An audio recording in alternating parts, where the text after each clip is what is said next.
ओडिशा को एमिति कौन खजाना मिलगला जो निजकू जनतांकर प्रतिनिधि कहूथुबा विधायक मानकर दरमा आज 3,45,000 टंका हवापाई जाउछि।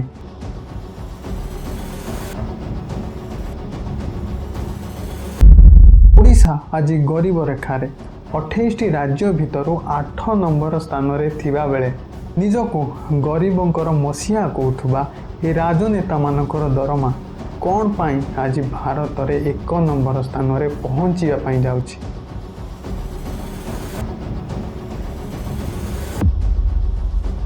आश्चर्यर कथा हेउछि 147 जन विधायक मध्यरु 107 जन विधायक करोड़पति होइतिबा बेले एमानक घरे एमिति कौन संकट आसीगला जोथि पाई एमानकु 2 गुणारू अधिक दरमार आवश्यकता पड़िला।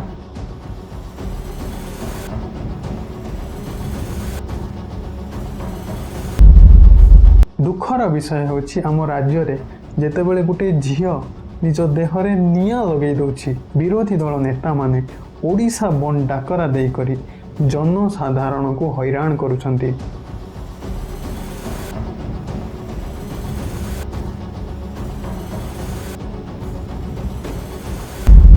किंतु आम राज्यर वार्षिक बजेट नेगेटिव थिबा सत्वे राजनेता मानकर आकाश छुआ दरमा वृद्धि को विरोधी दल नेता माने कहीं विरोध करूना।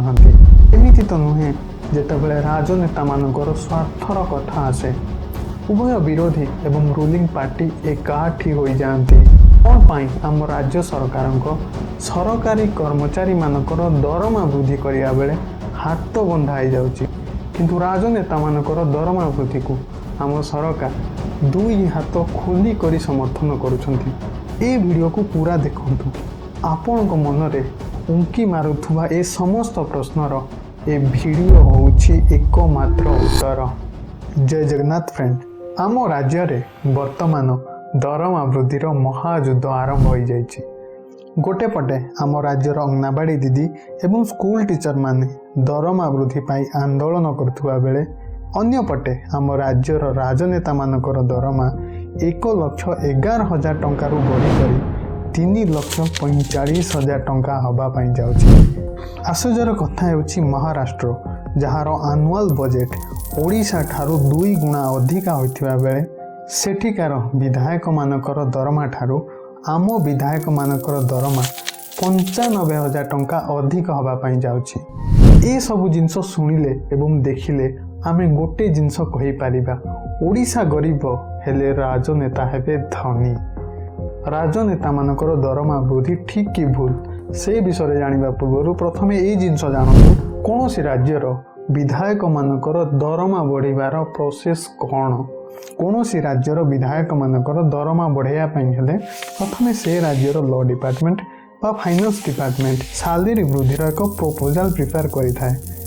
प्रपोजल प्रस्तुत होला परे राज्यर कैबिनेट रो अप्रूवल पाई पठा जाए।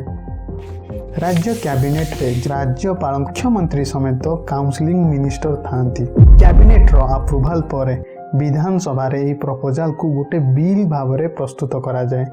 बिल प्रस्तुत होला परे आम राज्यर विधायक माने निजर राय रखि थांती एवं शेष रे विधायक माने भोट माध्यम रे निजर सम्मति दे थांती। जदि विधानसभा रे सैलरी बढ़िबार बिल टी को अधिक राजनेता द्वारा समर्थन मिले विधानसभा बिल टी पास होई करी आम राज्यर सर्वोच्च अधिकारी राज्यपाल पाखक जाई थाए। जदि राज्यपाल अप्रूवल दे दियंती बिल टी लॉ रे कन्वर्ट हो जाए एवं आम राज्य रे यह लागू होई थाए। एही प्रक्रिया रे खाली विधायक मानकर सैलरी वृद्धि नुहे आम राज्यर समस्त लॉ एवं पॉलिसी को मध्य इम्प्लीमेंट करा जाए। जेमती कि आमे जानती आम राज्य रे 147 जन विधायक अछंती। बीजेपी रु 78 जन, बीजेडी रु 51 जन, कांग्रेस रु 14 जन एवं 4 जन अन्य पार्टी एवं इंडिपेंडेंट कैंडिडेट अटंती। बनाई आसेम्बली विधायक श्रीजुक्त लक्ष्मण मुंडा को छाड़ी देले बाकी समस्त विधायक दरमा वृद्धिर बिल को सम्मति देथिले। हालांकि आम राज्यर पूर्वतन मुख्यमंत्री नवीन पट्टनायक वर्धित दरमा ग्रहण करिवे नाही बोली लिखित आकार रे स्पष्ट करिथिले। किंतु एठी समस्त मन रे प्रश्न उठुछि विधायक मानकर दरमा वृद्धि को कहीं निंदा करा जाउछि? कौन ए विधायक मानकर दरमा वृद्धि भूल? जदि भूल केते बढ़िबा ठीक? यार उत्तर मु 2 मिनिट भितर आपन को क्लियर करदेवी, जहाँ द्वारा आपण मध्य ठीक जिनस जानी पारिबे एवं निजर राय मध्य रखि पारिबे। सपोज किछि समय पाई जदि आम राज्य को आमे गोटे कंपनी राजनेता जो माने आम राज्य को परिचालना करुछंती तांकू आमे कंपनीर मैनेजर एवं आमे माने कंपनीर साधारण कर्मचारी बोली भाबिबा। गोटे कंपनीर मैनेजर एवं साधारण कर्मचारी दरमा वृद्धि कंपनीर एनुअल टर्नओवर एवं कंपनीर प्रॉफिट उपरे डिपेंड करिथाए। सेहि भली आम राज्यर नेता एवं सरकारी कर्मचारी दरमा आम राज्यर वार्षिक बजेट, ओडिशा उपरे थिबा ऋणर भार एवं ओडिशा रे बंचिबार कॉस्ट उपरे डिपेंड करिथाए। एही हिसाब रे आमे जदि देखिबा 2011 मसिया रे आम राजनेता मानकर सैलरी थिला 60,000 टंका। 2017 मसिया रे 85% दरमा बढ़ी करी 1,11,000 टंका होइथिला, किंतु एबे यानी 2025 मसिया रे 211% दरमा बढ़ी करी 3,45,000 टंका हबा पाई जाउछि। सेहि भली आम राजनेता मानकर दरमा वृद्धि को देखि करी आम ओडिशार बजेट को जति आमे एनालिसिस करिबा 2011-12 मसिया रे आमर वार्षिक बजेट थिला 44,878 कोटी टंका। 2017-18 मसिया रे 138% वार्षिक बजेट बढ़ी करी 1,06,911 कोटी टंका रे पहुंची थिला। एबे यानी 2025-26 मसिया रे 175% वार्षिक बजेट बढ़ी करी 2,90,000 कोटी टंका रे पहुंची। उभय आम राज्यर विधायक मानकर दरमा एवं आम बजेट को जदि आमे थरे एनालिसिस करिबा 2011-12 ठारू 2017-18 वार्षिक बजेट 138% अधिका थिबा बेले राज्यर विधायक मानकर दरमा 85% से समय बढ़ा जाइथिला। किंतु 2025-26 वार्षिक बजेट 2017-18 वार्षिक बजेट ठारू 175% अधिका होइथिबा बेले आम राजनेता मानकर दरमा रॉकेट भली सीधा 211% को वृद्धि पाइछि। यार अर्थ आम राज्यर वार्षिक बजेट ठारू 36% अधिका आम विधायक मानकर सैलरी बढ़िया पाई जाउछि। ये तो गला प्रथम प्रॉब्लम। सेकेंड प्रॉब्लम हेउछि जेमति कि मु कहि सारिछि राजनेता मानकर सैलरी वृद्धि आम राज्यर वार्षिक बजेट सहित आम राज्य उपरे थिबा बोरोइंग बा ऋण भार उपरे मध्य डिपेंड करिथाय। बोरोइंग रो अर्थ आम राज्य सरकार सेंट्रल गवर्नमेंट वर्ल्ड बैंक बा अन्य कोनोसी संस्था ठारू बॉन्ड बा लोन आकार रे आनी थिबा पैसा, जोथि पाई आम राज्य सरकार को लोन रो रीपेमेंट सहित सबु वर्ष तार इंटरेस्ट मध्य दबा पाई पड़िथाए। 2025-26 वार्षिक बजेट अनुसार ओडिशा उपरे 46,400 कोटी टंकार बोरोइंग थिबा बेले आम सरकार को 6,500 कोटी टंकार इंटरेस्ट मध्य पे करिया पड़िबो। यहाँ परे मध्य आम प्रिय विधायक मानकर सैलरी बढ़िबा दरकार। थर्ड प्रॉब्लम हेउछि किछि राजनेता ए एक्सक्यूज दउछंती दरदाम को देखि करी जेउ सैलरी बढ़िछि ताहा मध्य कम। किंतु एठी प्रश्न उठुछि आम राज्यर दरदाम कोन एते बढ़ी गलानी? आम राजनेता मानकर खर्च महाराष्ट्र राजनेता मानक ठारू अधिका। एक रिपोर्ट अनुसार महाराष्ट्र रे जने लोकों को बंचिबा पई 35,000 रु 55,000 टंका एवं गोटे परिवार पाई 70,000 रु 1,20,000 टंकार मासिक आय आवश्यक अटे। किंतु आम ओडिशा रे गोटे लोक को बंचिबा पाई 18,000 रु 30,000 मासिक आय आवश्यक होता बेले गोटे परिवार को 40,000 रु 55,000 मासिक आय आवश्यक अटे। यही हिसाब रे आम राज्यर जनसेवा करुवा विधायक मानकर सैलरी आवश्यकता ठारू ऑलरेडी 2 गुणा मिलुछि। थरे भाभी करी देखंतु ना आमर वार्षिक बजेट पॉजिटिव रे अछि, आम राज्य उपरे ऑलरेडी 46,400 कोटी टंकार बोरोइंग रही। अन्य राज्य अपेक्षा कॉस्ट ऑफ लिविंग आम राज्यर मध्य कम। यहाँ परे मध्य आम प्रिय राजनेता मानकर सैलरी बढ़िबा दरकार। बिजनेस स्टैंडर्ड रो एक रिपोर्ट अनुसार आम राज्य रे 73%, यार अर्थ 147 जन विधायक मध्यरु 107 जन विधायक करोड़पति अटंती। ଏହା ପରେ ମଧ୍ୟ ଆମ ପ୍ରିୟ ବିଧାୟକ ମାନଙ୍କର ସାଲାରୀ ବଢ଼ିବା ଦରକାର। ସବୁଠାରୁ ବଡ଼ କଥା ହେଉଛି ଦୁଇ ପ୍ରମୁଖ ବିରୋଧୀ ଦଳ ବିଜେଡି ଏବଂ କଂଗ୍ରେସ ଏ ପର୍ଯ୍ୟନ୍ତ କୌଣସି ତର୍କସଙ୍ଗତ ଉତ୍ତର ଦେଇନାହାନ୍ତି। ଯେତେବେଳେ ନେତାମାନଙ୍କର ଦରମା ବୃଦ୍ଧିର କଥା ଆସେ ଆମ ଦୁଇ ପ୍ରମୁଖ ବିରୋଧୀ ଦଳ ଏବଂ ରୁଲିଂ ପାର୍ଟି ହମ୍ ସାଥ ସାଥ କହି ଏକାଠି ହୋଇକରି ବିଲ୍କୁ ଭୋଟ ଦେଇକରି ପାସ୍ କରାଇ ନିଅନ୍ତି।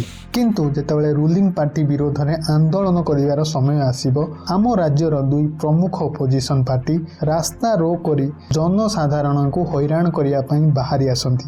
କାସ୍ ଏମିତି ହେଇପାରନ୍ତା ବିରୋଧୀ ଦଳ ରୁଲିଂ ପାର୍ଟି ଏକାଠି ହେଲା ଭଳି ଆମ ରାଜ୍ୟର ସାଧାରଣ ଲୋକ ଏବଂ ଯୁବଗୋଷ୍ଠୀ ଏକାଠି ହୋଇକରି ଠିକ୍ ନେତାକୁ ଚୟନ କରିଥାନ୍ତେ। ମୋ ମତରେ ସରକାର ନିଜ ଦରମା ବଦଳରେ ଆମ ରାଜ୍ୟରେ ବଢ଼ୁଥିବା ବେକାରୀ ସମସ୍ୟା ଉପରେ ଥରଟେ ଧ୍ୟାନ ଦେବା କଥା। ଆମ ରାଜ୍ୟର ଆଜି ବେକାରୀ ସମସ୍ୟା ନ କହିବା ଭଲ। କିଛି ଦିନର ଘଟଣା ଆପଣ ଜାଣିକରି ଆଶ୍ଚର୍ଯ୍ୟ ହେବେ 147 ହୋମଗାର୍ଡର ଭ୍ୟାକେନ୍ସି ପାଇଁ 9000 କ୍ୟାଣ୍ଡିଡେଟ୍ ଆପ୍ଲାଏ କରିଥିଲେ। ଏମାନଙ୍କ ମଧ୍ୟରୁ ବହୁତ ସଂଖ୍ୟକ ଗ୍ରାଜୁଏଟ୍ ଇଞ୍ଜିନିୟର ଏବଂ ଅନେକ MBA MCA କ୍ୟାଣ୍ଡିଡେଟ୍ ଅଟନ୍ତି। ସବୁଠାରୁ ହେରାନ କରିଦେବାର କଥା ହେଉଛି ହୋମଗାର୍ଡ ପାଇଁ 5ମ କ୍ଲାସ୍ ରିକ୍ୱାରମେଣ୍ଟ ଥିବାବେଳେ ମାସକୁ ମାତ୍ର 18,360 ଟଙ୍କାର ଦରମା ରହିଛି। ଏହାକୁ ଛାଡ଼ିଦେଲେ ଆଜି ଅନେକ ଲୋକ ଓଡ଼ିଶା ଛାଡ଼ିକରି ବାହାର ରାଜ୍ୟକୁ ଦାଦନ ଖଟିବା ପାଇଁ ଯାଉଛନ୍ତି। ଯେମିତିକି ଆମେ ଜାଣନ୍ତି ବର୍ତ୍ତମାନ ଯେଉଁ ସାଲାରୀ ବୃଦ୍ଧି ଆମ ରାଜନେତାମାନଙ୍କର ହେବା ପାଇଁ ଯାଉଛି ପ୍ରତ୍ୟେକ ବିଧାୟକକୁ 2,34,000 ଟଙ୍କା ଅଧିକ ମିଳିବ। ଆମ ରାଜ୍ୟରେ 147 ଜଣ ବିଧାୟକ ଅଛନ୍ତି। ମ୍ୟାଥମେଟିକାଲି ଯଦି ଆମେ ହିସାବ କରିବା 2,34,000 × 147 ପାଖାପାଖି 3,44,00,000 ଟଙ୍କା ମାସକୁ ଖର୍ଚ୍ଚ ହେବ। ଏତିକି ପଇସାରେ ଟୋଟାଲ ହୋମଗାର୍ଡ ବାହାରିଥିବା ଭ୍ୟାକେନ୍ସିର 10 ଗୁଣା ଲୋକମାନଙ୍କ ପାଇଁ ଆହୁରି ଭ୍ୟାକେନ୍ସି ବାହାର କରାଯାଇପାରିବ। କିନ୍ତୁ ଏହା କରିବା ପରିବର୍ତ୍ତେ ଆମ ରାଜ୍ୟ ସରକାର ନିଜ ଦରମା ବଢ଼ାଇବାରେ ଲାଗିଛନ୍ତି। ଏ ତ ଗଲା ଆମ ରାଜ୍ୟର ନେତାମାନଙ୍କର କଥା। ଅନ୍ୟପକ୍ଷରେ ଆମ ରାଜ୍ୟର କିଛି ଶିକ୍ଷକ 50,000 ଟଙ୍କା ପାଇ ମଧ୍ୟ ଆଜି ରାସ୍ତାରେ। ଏମାନଙ୍କ କହିବା ଅନୁଯାୟୀ ଓଡ଼ିଶାରେ 50,000 ଟଙ୍କା ସାଲାରୀ ପାଇ ମଧ୍ୟ ବଞ୍ଚିବା କଷ୍ଟ। ମୋ ମତରେ ସରକାର ଦରମା ବୃଦ୍ଧି ପ୍ରମୋସନ୍ ସମୟରେ ଶିକ୍ଷକଙ୍କର ଦକ୍ଷତା ପରୀକ୍ଷଣ କରିବା ନିହାତି ଦରକାର। କୌଣସି ଶିକ୍ଷକଙ୍କ ଦରମା ବୃଦ୍ଧି ଶିକ୍ଷାଗତ ଯୋଗ୍ୟତା ଏବଂ କାର୍ଯ୍ୟର ଅବଧି ବଦଳରେ ଶିକ୍ଷକ ପିଲାକୁ ପଢ଼ାଇବାର ଦକ୍ଷତା ଉପରେ ହେବା ଦରକାର। ଯଦି ଶିକ୍ଷକଙ୍କ ଦରମା ବୃଦ୍ଧିର ପ୍ରସଙ୍ଗକୁ ନେଇକରି ଆମେ ଯଦି ଥରେ ସରକାରଙ୍କ ସ୍ଥାନରେ ନିଜକୁ ରଖିକରି ଭାବିବା ଆମ ରାଜ୍ୟ ସରକାର ଭଲ ଭାବରେ ଜାଣିଛନ୍ତି ଆମ ରାଜ୍ୟର ଲୋକମାନେ ଗଭର୍ଣ୍ଣମେଣ୍ଟ ସ୍କୁଲ ବଦଳରେ ପ୍ରାଇଭେଟ୍ ସ୍କୁଲକୁ ପ୍ରିଫର କରୁଛନ୍ତି।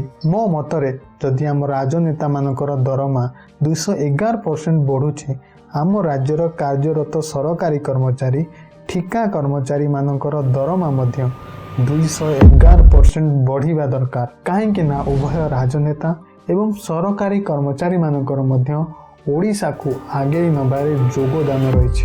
ମୁଁ ଆମର ମାନ୍ୟବର ମୁଖ୍ୟମନ୍ତ୍ରୀ ମୋହନ ମାଝୀ ସାର୍ଙ୍କୁ ରିକ୍ୱେଷ୍ଟ କରିବି ସାର୍ ଏ ପ୍ରସଙ୍ଗରେ ଥରଟିଏ ଆପଣ ଧ୍ୟାନ ଦିଅନ୍ତୁ। ସାର୍ ଆପଣ ହେଉଛନ୍ତି ଆମ ରାଜ୍ୟର ଲିଡର। ଥରଟିଏ ଏସବୁ ସମସ୍ୟା ଉପରେ ଆପଣ ଧ୍ୟାନ ଦିଅନ୍ତୁ ଏବଂ ମୁଁ ଓଡ଼ିଶାର ସମସ୍ତ ଲୋକଙ୍କୁ ରିକ୍ୱେଷ୍ଟ କରିବି ଏହି ଭିଡ଼ିଓକୁ ବହୁତ ମାତ୍ରାରେ ସେୟାର କରନ୍ତୁ ଏବଂ ସମସ୍ତଙ୍କୁ ଓଡ଼ିଶାର ରାଜନେତା ବିଷୟରେ କୁହନ୍ତୁ।